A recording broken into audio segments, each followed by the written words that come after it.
Hi, is Mr. Grania agus marás le ceanna go Rannógaí Ros narún is spánschaí bine agus mar san don ní lamach nua do bháin na sníana. Seolíb.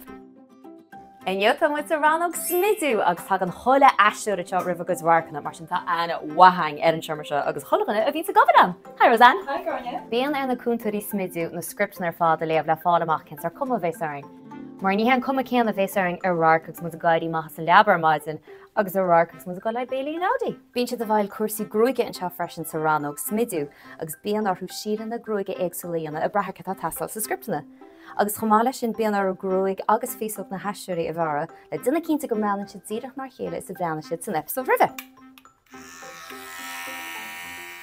Tá leananachas fíorthálachtach sa Rannóg Smideadh agus tugann siad neart pictiúr le súlach an alais ar fad. Chomála sin, tá an mála héine ga heisiúir le na Smideadh hain agus duna siad seacanna ar seis nar tá gáis.